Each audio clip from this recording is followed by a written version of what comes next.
Hi viewers, Mental Review Tamil channel மூலமாக உங்களை சந்திப்பதில் பெருமகிழ்ச்சி அடைகிறேன். பட்ஜெட் பிரைஸ் ரேஞ்சில் ஓரளவுக்கு டீசென்டான கம்ஃபர்ட்டோட கொஞ்சம் பெரிய ரூம் ஸ்பேஸோட நல்ல மைலேஜ் கொடுக்கக்கூடிய அதே நேரத்தில் சர்வீஸ் காஸ்ட்டுமே கம்மியாக இருக்கக்கூடிய ஒரு கார் எது அப்படின்னு பார்க்குறீங்கன்னா அது கண்டிப்பாக நிசானுடைய மேக்னெட்டுங்கிற கார் தான். ஸோ நாம இன்னைக்கு இந்த ரிவ்யூவில் நிசான் மேக்னெட் காரை பற்றின ஒரு டீட்டெயிலான ரிப்போர்ட் கொடுக்க போகிறோம். இந்த ஒரு ரிவ்யூவை நீங்கள் எங்கேயுமே ஸ்கிப் பண்ணாமல் முழுமையாக பாருங்கள். அப்போ உங்களுக்கு கிளியர் கட்டான இன்ஃபர்மேஷன் கிடைக்கும். இந்த கார் வாங்கலாமா வேண்டாமா அல்லது இந்த காரை யார் எடுத்தா அது ஒரு ஆப்டான காரா இருக்கும் அப்படிங்கிற ஒரு டீட்டெயில் ரிப்போர்ட் தான் கொடுக்க போறோம். இதுவரைக்கும் நம்ம சேனலை சப்ஸ்கிரைப் பண்ணாதவங்க தயவு சப்ஸ்கிரைப் பண்ணிக்கோங்க. கார்கள் பற்றி செய்திகள், ரிவ்யூஸ், கம்பேரிசன் எல்லாமே உங்களுக்காக நம்ம டெய்லி போஸ்ட் பண்ணிக்கிட்டு இருக்கோம். இப்போ நிசான் மேக்னெட் காரை பத்தின ஒரு டீட்டெயில் ரிப்போர்ட்டை பார்க்கலாம். இந்த ரிப்போர்ட்டை கொடுக்கறதுக்கு முன்னாடி ஒரு சின்ன இன்ஃபர்மேஷன் பாஸ் பண்ணிக்கிறேன். உங்களை யாராவதுக்கு நிசான் மேக்னெட் காரை பத்தியோ அல்லது நான் சொல்லக்கூடிய இன்ஃபர்மேஷன் பத்தியோ கமெண்ட்ஸ் இருக்குன்னா கண்டிப்பா கமெண்ட் செக்ஷன்ல கமெண்ட் பண்ணுங்க.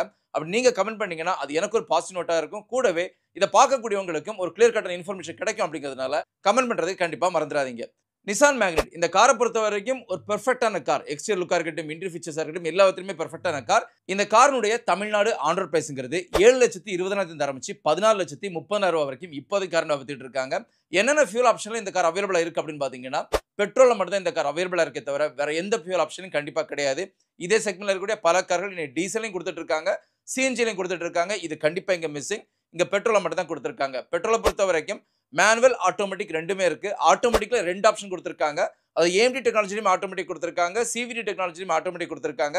ஏஎம்டி டெக்னாலஜிங்கிறது அவ்வளவு பெர்ஃபெக்டான டெக்னாலஜி கிடையாது. அதே நேரத்தில் சிவிடி டெக்னாலஜில பெர்ஃபெக்டா கொடுத்துருக்காங்க. இன்னைக்கு இந்தியன் கார் மார்க்கெட்ல இந்த பிரைஸ் ரேஞ்சில், அதை நான் சொன்ன இந்த பிரைஸ் ரேஞ்சில் சிவிடி டெக்னாலஜி இருக்கக்கூடிய ஒரே காருங்கிறது கண்டிப்பா நிசான் மேக்னெட்டுங்கிற கார் தான். ஒரு பெர்ஃபெக்டான டிரைவிங் இன்தூசியாசம் விரும்புறீங்க, எனக்கு ஒரு ஆட்டோமேட்டிக் கார்ல அது வேணும்னு எதிர்பார்க்குறீங்கன்னா நீங்க டேரக்டாவே நிசான் மேக்னெட் கார் எடுக்கலாம். அந்த அளவுக்கு பெர்ஃபெக்டா இருக்கும். இதனுடைய கிளியர் கட்டான இன்ஃபர்மேஷன் இதனுடைய அடுத்த செக்மெண்ட்ல நம்ம பார்க்கலாம். இந்த கார் டெலிவர் பண்ணக்கூடிய மைலேஜ் என்ன அப்படின்னு பார்த்தீங்கன்னா பெட்ரோலோட மேனுவல், ஆட்டோமேட்டிக் ரெண்டுமே உங்களுக்கு 19 km/லிட்டர் மைலேஜ் கூடிய ஒரு காரா இருக்கு. அதே டர்போ இன்ஜின் இருக்கக்கூடிய கார் எடுத்தீங்கன்னா உங்களுக்கு இதுல கிடைக்கக்கூடிய மைலேஜ்ங்கிறது 17 km/லிட்டர். டர்போ பொறுத்த வரைக்கும் மேனுவல் கிடையாது, ஆட்டோமேட்டிக் மட்டும் தான் கொடுத்துருக்காங்க. ஆட்டோமேட்டிக்ல சிவிடியில் கொடுத்துருக்காங்க. இந்த வண்டி ஒரு கிட்டத்தட்ட ஒரு எஸ்யூவி கேப்டன் ஒரு வண்டியா வருதுனால இதனுடைய கிரவுண்ட் கிளியரன்ஸ் பொறுத்த வரைக்கும் 205 மில்லிமீட்டர்ல கிரவுண்ட் கிளியரன்ஸ் கொடுத்துருக்காங்க. இன்னைக்கு தமிழ்நாடு பொறுத்த வரைக்கும் பல இடங்கள்ல ரோட பொறுத்த வரைக்கும் பெரிய நெகட்டிவ் இம்பாக்ட் இருந்துகிட்டு இருக்கு. ஸோ இந்த மாதிரி ரோட்ல ஓட்டுறதுக்கு ஒரு பெர்ஃபெக்டான கிரவுண்ட் கிளியரன்ஸ் இந்த கார்ல கொடுத்துருக்காங்க. அப்படிங்கிறது ஒரு வரவேற்கத்தக்கூடிய ஒரு விஷயமா இருக்கு. இன்னைக்கு இதே செக்மெண்ட்ல இந்த பிரைஸ் ரேஞ்சில் இருக்கக்கூடிய பல கார்களுமே 170, 180, 190 கொடுத்துட்டு இருக்கும்போது நிசான் மேக்னெட்டை பொறுத்த வரைக்கும் 205 மில்லிமீட்டர் உங்களுக்கு பக்காவான கிரவுண்ட் கிளியரன்ஸ் கொடுத்துருக்காங்க. பூட் ஸ்பேஸை பொறுத்த வரைக்கும் 336 லிட்டர் பூட் ஸ்பேஸ் கொடுத்துருக்காங்க.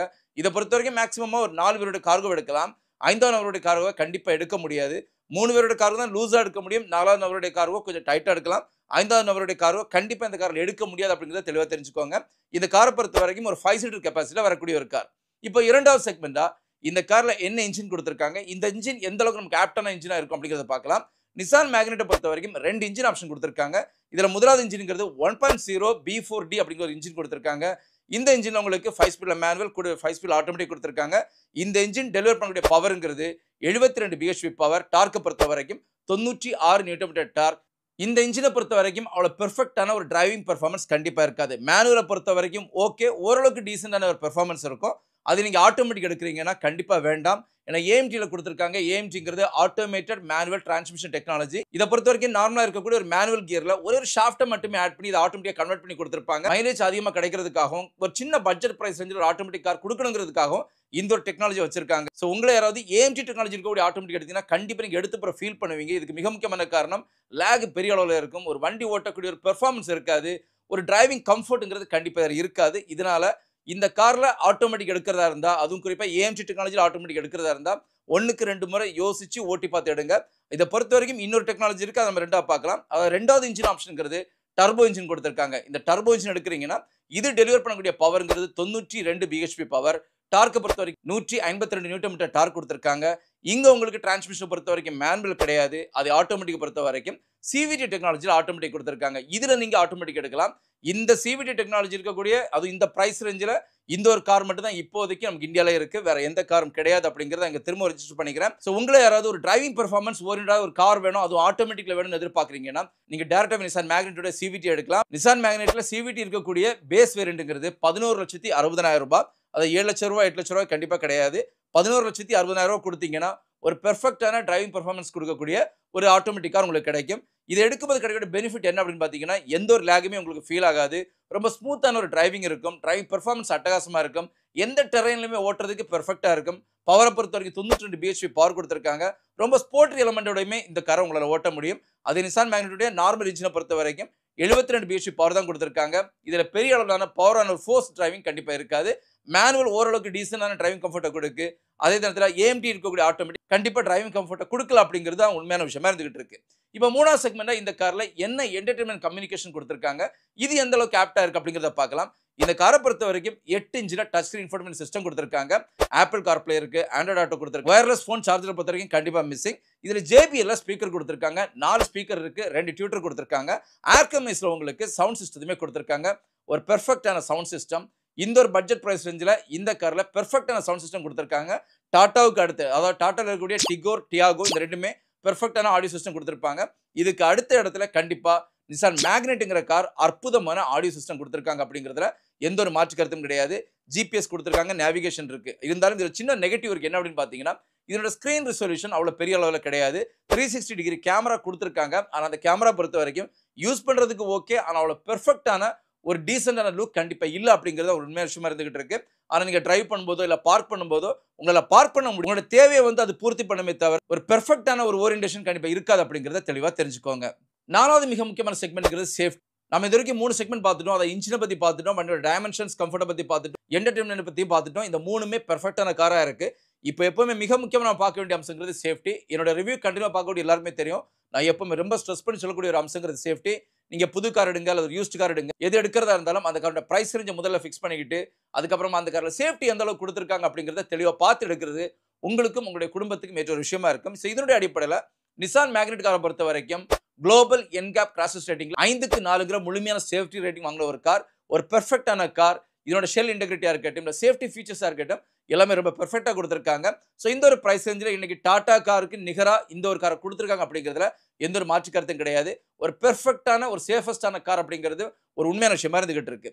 சேஃப்டி ஃபீச்சர்ஸை பொறுத்த வரைக்குமே உங்களுக்கு ஆன்டி-லாக் பிரேக்கிங் சிஸ்டம் கொடுத்திருக்காங்க, சைல்டு லாக் கொடுத்திருக்காங்க, 6 ஏர் பேக் கொடுத்திருக்காங்க. இதை கடந்து இன்னைக்கு இந்தியன் கார் மார்க்கெட்ல இருக்கக்கூடிய எல்லா சேஃப்டி ஃபீச்சர்ஸுமே இந்த கார்ல உற்பத்தி கொடுத்திருக்காங்க. இதனால வண்டியோட ஷெல் இன்டெகிரிட்டியா இருக்கட்டும், இல்ல சேஃப்டி ஃபீச்சர்ஸா இருக்கட்டும், ரெண்டுமே பெர்ஃபெக்ட்டா இந்த காரை கொடுத்திருக்காங்க அப்படிங்கிறதுல எந்த ஒரு மாற்று கருத்தும் கிடையாது.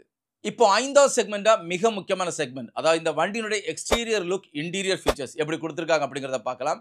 இந்த வண்டியை பொறுத்த வரைக்கும் எக்ஸ்டீரியர்ல பார்க்கிறதுக்கு அட்டகாசமான லுக்கை கொடுத்திருக்காங்க. நிசானை பொறுத்த வரைக்கும் எத்தனையோ கார்கள் வேர்ல்டு மார்க்கெட்ல இருந்தாலும் இந்தியன் கார் மார்க்கெட்ல பெரிய அளவில் அவங்களுடைய கார்கள் இப்போதைக்கு கிடையாது. இருந்தாலும் வேர்ல்டு மார்க்கெட்டுடைய பல சிக்னேச்சர் ஐட்டம்ஸை இந்த ஒரு காரில் எடுத்துட்டு வந்திருக்காங்க. குறிப்பா இந்த காருடைய ஃப்ரண்ட் ப்ரொஃபைலை பொறுத்த வரைக்கும் ஒரு எஸ்யூவி காருக்கு ஆப்டான லுக்கை இந்த காருக்கு எடுத்து கொடுத்திருப்பாங்க. ரைஸ்ட் பேனட் கொடுத்திருப்பாங்க. அதுல மேல பாத்தீங்கன்னா ஒரு ஸ்லோப்பியான டிசைன் பானட்டை கொடுத்து அதுல 2 கேரக்டர் லைன்ஸ் ரன் பண்ணியிருப்பாங்க. இதுக்கு நேர கீழே வந்தீங்கன்னா ஒரு பெரிய கிரில் கொடுத்திருப்பாங்க. கிரில்லுக்கு 2 சைட்லயுமே உங்களுக்கு குரோம் ஃபினிஷஸ் கொடுத்திருப்பாங்க. கிரில்லை பொறுத்த வரைக்கும் ஹனிகோம் பேட்டர்ன்ல அதை இன்சர்ட் பண்ணியிருப்பாங்க. இதுக்கு சென்டர் நிசானுடைய லோகோ, அதுக்கு நேர கீழே உங்களுக்கு நம்பர் பிளேட் கொடுத்திருப்பாங்க. இதோட 2 பக்கத்திலையுமே மேல வரக்கூடிய அப்ரைட் கார்னர்ல உங்களுக்கு எல்இடி ஹெட்லாம்ப்ஸ் கொடுத்திருக்காங்க. இதுக்கு கீழே எல் ஷேப்ல 2 பக்கத்திலையுமே டேட்டா ரன்னிங் லேம்பை கொடுத்திருப்பாங்க. இது கீழே உங்களுக்கு பம்பர்லையும் ஸ்கெட் பிளேட்லையும் பார்த்தீங்கன்னா அழகான டீட்டெயிலிங்கை டிசைன் பண்ணி இதில் ஃபோக் லேம்பை இன்சர்ட் பண்ணியிருப்பாங்க. ஸோ ஓரளவுக்கு வண்டியோட ஃப்ரண்ட் ப்ரொஃபைலை பொறுத்த வரைக்கும் ஒரு பெர்ஃபெக்ட்டான ஒரு ஸ்போர்ட்ரி எலமெண்ட் இந்த காரை கொடுத்திருக்காங்க அப்படிங்கிறதுல எந்த ஒரு மாற்று கருத்தும் கிடையாது. நீங்க வண்டியை கொண்டு எங்க நிப்பாட்டினாலும் ஒரு சிக்னேச்சர் லுக் இந்த கார்ல இருக்க போகுது. அதுல எந்த சந்தேகம் வேண்டாம். அந்த அளவுக்கு பெர்ஃபெக்ட்டா இந்த காரை டிசைன் பண்ணி கொடுத்திருக்காங்க. சைட் ப்ரொஃபைலை பொறுத்த வரைக்கும் இன்னைக்கு இந்த செக்மெண்ட்ல இருக்கக்கூடிய பல கார்களையுமே மிஞ்சிக்கிட்டு இந்த கார்ல பெர்ஃபெக்ட்டான சைட் ப்ரொஃபைல் கொடுத்திருக்காங்க. டாப் லைன் பாத்தீங்கன்னா டாப் ப்ரொஃபைலை பொறுத்த வரைக்கும் பிளாக் அவுட் பண்ணியிருப்பாங்க. பார்க்கறதுக்கு அழகாவே கொடுத்திருப்பாங்க. ஒரு ஃப்ளோட்டர் டிசைன் இந்த கார்ல இருக்கும். ஏபிசி பில்லர்ஸை பொறுத்த வரைக்கும் பிளாக் கலர்ல கொடுத்திருப்பாங்க. இந்த பில்லர்ஸ்க்கு நேர கீழே பாத்தீங்கன்னா சைட் கார்னிஷ் கொடுத்திருப்பாங்க. அதை விண்டோக்கு நேர கீழே ஸ்டெயின்லெஸ் ஸ்டீல் அழகாக பீட் கொடுத்திருப்பாங்க. இது இந்த வண்டிக்கு ஒரு பிரீமியம் லுக் எடுத்து கொடுத்திருக்கும். டோருடைய ஹேண்டில்ஸை பொறுத்த வரைக்கும் உங்களுக்கு குரோம் டச் பண்ணியிருப்பாங்க. சைட் மிரர்ஸை பொறுத்த வரைக்கும் பியானோ பிளாக்ல கொடுத்து இதுல உங்களுக்கு டான் இண்டிகேட்டர்ஸை இன்டகிரேட் பண்ணி கொடுத்திருப்பாங்க. இது பார்க்கிறதுக்கு அட்டகாசமா லுக் கொடுத்திருக்கும். அதுக்கு நேர கீழே நீங்க வந்தீங்கன்னா வீல் ஆர்ச்சஸை பொறுத்த வரைக்கும் பிளாக் கலர்ல கிளாட் பண்ணியிருப்பாங்க. அதுவுமே ஒரு ஸ்கொயர் கிளாட் பண்ணியிருப்பாங்க. இது வண்டிக்கு ஒரு பெரிய வண்டி அப்படிங்கிற தோற்றத்தை எடுத்து கொடுக்கக்கூடிய விதத்துல பக்காவா டிசைன் பண்ணியிருக்காங்க. இனி அலாய் வீல்ஸை பொறுத்த வரைக்கும் 16 இன்ச்சில் டாப் வேரியண்ட்லையும் பேஸ் வேரியண்ட்ல உங்களுக்கு 15 இன்ச்லையும் கொடுத்திருக்காங்க. பக்காவான அலைவில் டிசைனிங் கொடுத்துருக்காங்க. இந்தியன் கார் மார்க்கெட்ல பல கார்களுமே பல விதமான அழகான டிசைன் வந்திருந்தாலும் இந்த கார்ல இதுக்குன்னு யூனிக்கான அழகான டிசைன் கொடுத்துருக்காங்க. பார்க்கறதுக்கு அட்ராக்ஷன் இருக்கு அப்படிங்கிறதுல எந்த ஒரு மாற்று கருத்தும் கிடையாது. இது மட்டும் இல்லாம இதனோட சில்லுல பாத்தீங்கன்னா அழகான ஒரு குரோம் கிளாடிங்க கொடுத்து இந்த வண்டியை டோட்டலாவே ஒரு பிரீமியமான டிசைனுக்கு உள்ளாடி கொண்டு வந்திருக்காங்க. ஸோ ஓவராலா வண்டியோட சைட் ப்ரொஃபைல் பொறுத்த வரைக்கும் எந்த ஒரு நெகட்டிவுமே இல்லாம இது நம்ம கொடுக்கக்கூடிய காஸ்ட்டுக்கு ஒர்த்தான ஒரு காரை இந்த காரை டிசைன் பண்ணி கொடுத்துருக்காங்க. இனி பின்பக்கத்தை பொறுத்த வரைக்கும் பல கார் கம்பெனிகளும் தோல்வி அடையக்கூடிய ஒரு இடம்ங்கிறது வண்டியோட ரியர் ப்ரொஃபைல் டிசைன். ஆனால் நிசானுடைய மேக்னெட்டை பொறுத்த வரைக்கும் பெர்ஃபெக்டான டிசைனை கொடுத்துருக்காங்க. மேலே ஒரு ஷார்க் ஃபின் ஆண்டனா கொடுத்துருக்காங்க. அது நேராக கீழே பார்த்தீங்கன்னா ஒரு ஸ்போர்ட் எலமெண்டோட ஒரு ஸ்பாய்லர் கொடுத்துருக்காங்க. கீழே ஒரு பெரிய விண்ட்ஸ்கிரீன் கொடுத்துருக்காங்க. அதுக்கு நேராக கீழே உங்களுக்கு பார்த்தீங்கன்னா ரொம்பவே டீசெண்டாக பிரேக் லேம்ப்ஸை பொசிஷன் பண்ணியிருக்காங்க. இன்னைக்குள்ள யுகத்துக்கு பொருந்தக்கூடிய அளவில் ரொம்ப டீசெண்டான ஒரு யூனிக்கான டிசைனில் இந்த ஒரு பிரேக் லேம்ப் கொடுத்துருக்காங்க. இது கீழே பார்த்தீங்கன்னா நிசானுடைய லோகோ கொடுத்துருக்காங்க. இதுக்குள்ள மேக்னெட்டோட ஸ்டாம்பிங் கொடுத்துருக்காங்க. பம்பரை பொறுத்த வரைக்கும் பல்கியாக டிசைன் பண்ணியிருந்தாலும் டீசெண்டான இன்சர்ட்ஸை கொடுத்து அதில் உங்களுக்கு பிரேக் ஆப்ஷன்ஸ் லேம்பிங் கொடுத்துருக்காங்க. ஸோ ஓவராலாக வண்டியில் ஃப்ரண்ட் ப்ரொஃபைலாக இருக்கட்டும், இல்லை சைட் ப்ரொஃபைலாக இருக்கட்டும், இல்லை ரியர் ப்ரொஃபைலாக இருக்கட்டும், எல்லாமே பெர்ஃபெக்டாக டிசைன் பண்ணியிருக்காங்க. இந்த செக்மெண்ட்ல இருக்கக்கூடிய எந்த காராக இருந்தாலும் அந்த காருக்கு எல்லாமே பின்னுக்கு தள்ளலை அப்படின்னு சொன்னாலும் அந்த கார் எல்லாத்தையுமே பின்னுக்கு தள்ளலை அப்படின்னு சொன்னாலும் அந்த காருக்கு நிகரான ஒரு ப்ரொஃபைலை வந்து இந்த காருக்கு கொடுத்துருக்காங்க. ஸோ நம்ம கொடுக்கக்கூடிய காஸ்ட்டுக்கு ஒருத்தான கார் அப்படின்னு கேட்டிங்கன்னா கண்டிப்பாக ஒருத்தான கார். இதை கடந்து வண்டிகளோட இன்டீரியர் பொறுத்த வரைக்குமே பெர்ஃபெக்டாக டிசைன் பண்ணியிருப்பாங்க. இதில் ரொம்ப ஹைலைட்டான விஷயம் என்ன அப்படின்னு பார்த்தீங்கன்னா உங்களுக்கு ஃப்ரண்டோட டேஷ்போர்டை 2 லேயராக டிசைன் பண்ணியிருப்பாங்க. இதில் உங்களுக்கு ஏசியோட வெண்டை பொறுத்த வரைக்கும் இது வரைக்கும் எந்த வண்டியிலுமே பார்க்காத டிசைன் எடுத்துருந்துருப்பாங்க. ஒரு ஹெக்ஸாகனல் ஷேப்ல அழகா இதோட ப்ரொஃபைல கொடுத்திருப்பாங்க. இது 4 ஏசி வண்டி கொடுத்திருக்காங்க. 4மே அழகா டிசைன் பண்ணி கொடுத்திருப்பாங்க. 8 இன்ச்சஸ்ல டச் ஸ்கிரீன் இன்ஃபோடெயின்மென்ட் சிஸ்டம் கொடுத்திருக்காங்க. ஸ்டியரிங் வீலை பொறுத்த வரைக்கும் 3 ஸ்போக்ல ஸ்டியரிங் வீல் கொடுத்திருக்காங்க. இதோட ரைட் சைடுல உங்களுக்கு க்ரூஸ் கண்ட்ரோல் சிஸ்டத்தையும், இடது பக்கத்துல உங்களுக்கு அழகாவே இதனுடைய ஆடியோ சிஸ்டம் பட்டனையும் கொடுத்திருப்பாங்க. இதோட இன்ஜினியரிங் லேஅவுட் பார்க்கிறதுக்கு ரொம்ப அழகா இருக்கு.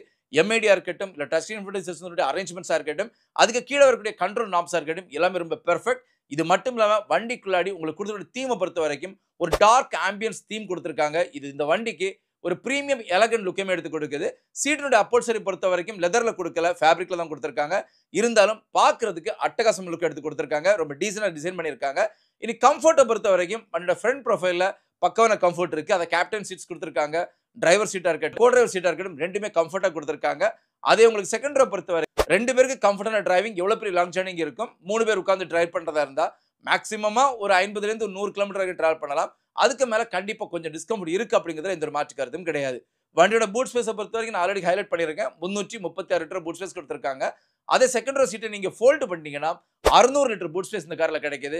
ஸோ 2 பேர் உட்கார்ந்து டிராவல் பண்றதா இருந்தா வண்டிக்குள்ள பூட் ஸ்பேஸை பொறுத்த வரைக்கும் வேற லெவல்ல கொடுத்திருக்காங்க அப்படிங்கிறது எந்த ஒரு மாற்று கருத்தும் கிடையாது. ஸோ ஃபைனலா இந்த கார் நான் எடுக்கலாமா வேண்டாமா, நான் ஏன் எடுக்கலாம் ஏன் எடுக்க வேண்டாம்னு கேட்குறீங்கன்னா, இந்த காரை பொறுத்த வரைக்கும் இன்னைக்கு இந்தியன் கார் மார்க்கெட்ல இருக்கக்கூடிய ஒரு பட்ஜெட் பிரைஸ் ரேஞ்சில் அட்டகாசமான அப்படிங்கிறதுல எந்த ஒரு மாற்று கருத்தும் கிடையாது. இந்த காருங்க எடுக்கிறதுக்கு மிக முக்கியமான காரணம் சேஃப்டியை பொறுத்த வரைக்கும் 4 ஸ்டார் ரேட்டிங் கொடுத்திருக்காங்க. பட்ஜெட் பிரைஸ் ரேஞ்சில் கொடுத்திருக்காங்க. இது மட்டும் இல்லாம மைலேஜுமே டீசென்டான மைலேஜ் இந்த கார்ல இருக்கு. இது எல்லாமே கடந்து வண்டிகளுடைய கம்ஃபர்ட்டுமே நல்லா கொடுத்திருக்காங்க. ஸோ இதுல இருக்கக்கூடிய நெகட்டிவ் என்ன அப்படின்னு பாத்தீங்கன்னா இதோட இன்ஜின். இதோட ஏஎம்ஜி டெக்னாலஜி இருக்கக்கூடிய இன்ஜின் கண்டிப்பா எடுக்க வேண்டாம். ஏன்னா ஆட்டோமேட்டிக்கை பொறுத்த வரைக்கும் பெரிய அளவில் லேக் இருக்கிறதுனால அது எடுக்கவே வேண்டாம். ரொம்ப ஒரு டிஸ்கம்ஃபர்ட்டான டிரைவிங் தான் உங்களுக்கு கொடுக்க போகுது. நீங்க காசு கம்மியா இருக்கு, இதுல எனக்கு ஆட்டோமேட்டிக் எடுக்கிறேன்னு நீங்க எடுத்தா கூட வண்டியை நீங்க ரோட்ல ஓட்டும் போது பெரிய அளவு லேக் ஃபீல் ஆகும். ஒரு ஓட்டக்கூடிய ஒரு ஃபைனல் எந்தூசியாசம் கூட உங்களுக்கு கிடைக்காது. இதனால இந்த காரை பொறுத்த வரைக்கும் இதோட ஏஎம்ஜி டெக்னாலஜி கண்டிப்பா எடுக்க வேண்டாம். அதே ஆட்டோமேட்டிக் எடுக்கிறதா இருந்தா இதே நிசான் மேக்னெட்டோட டர்போ இன்ஜின் எடுங்க. வேற லெவலான ஆட்டோமேட்டிக் இந்த கார் கொடுத்திருக்காங்க. இதுல எந்த ஒரு மாற்று கருத்தும் கிடையாது. ஸோ நான் இன்னைக்கு கொடுத்த இந்த ஒரு இன்ஃபர்மேஷன் கண்டிப்பா உங்களை ஃபுல்ஃபில் பண்ணிருக்கும் நம்புறேன். இன்னொரு வீடியோல உங்களை சந்திக்கிற வரைக்கும் உங்களிடமிருந்து விடைபெறுவது உங்களுடைய அன்பின் விவேக். தேங்க்யூ.